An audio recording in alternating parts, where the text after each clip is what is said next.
Bonjour à tous mes élèves ou visiteurs égarés.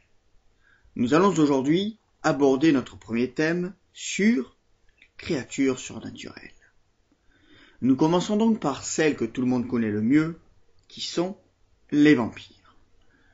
Nous en avons tous déjà entendu parler, mais nous ne savons que peu de choses.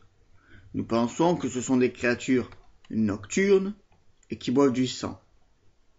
Cela est à moitié vrai et faux. Il existe en réalité deux types de vampires, ce qu'on pourrait appeler les originels et les nouveaux. Les originels sont bien des buveurs de sang et ne peuvent pas s'exposer au soleil. Ils sont donc ceux que nous connaissons tous à travers les films et les livres. Il existe une autre catégorie de vampires, ceux qui ne boivent plus de sang et qui peuvent vivre à la lumière du jour. Ils ont tout simplement évolué génétiquement et ont de nouvelles capacités. Ils peuvent vivre à nos côtés et ils nous ressemblent. Les originels sont de moins en moins nombreux, puisqu'ils peuvent facilement être reconnus.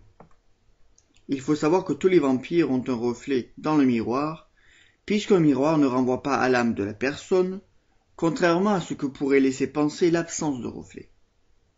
Aucun vampire ne craint les croix ou autres objets religieux, donc inutile de leur présenter ces objets. Pour réussir à les tuer, la seule solution reste de leur couper la tête. L'idée selon laquelle leur planter un pieu dans le cœur et les tuer est illogique puisqu'ils n'ont pas de cœur qui bat.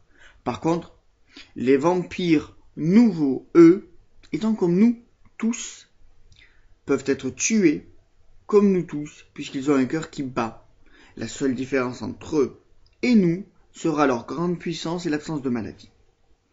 Les vampires originels représentent une menace pour l'espèce humaine, mais les vampires nouveaux, eux, sont inoffensifs puisqu'ils ont le même mode de vie que les humains, à la fois sur le plan alimentaire que sur le plan sociétal.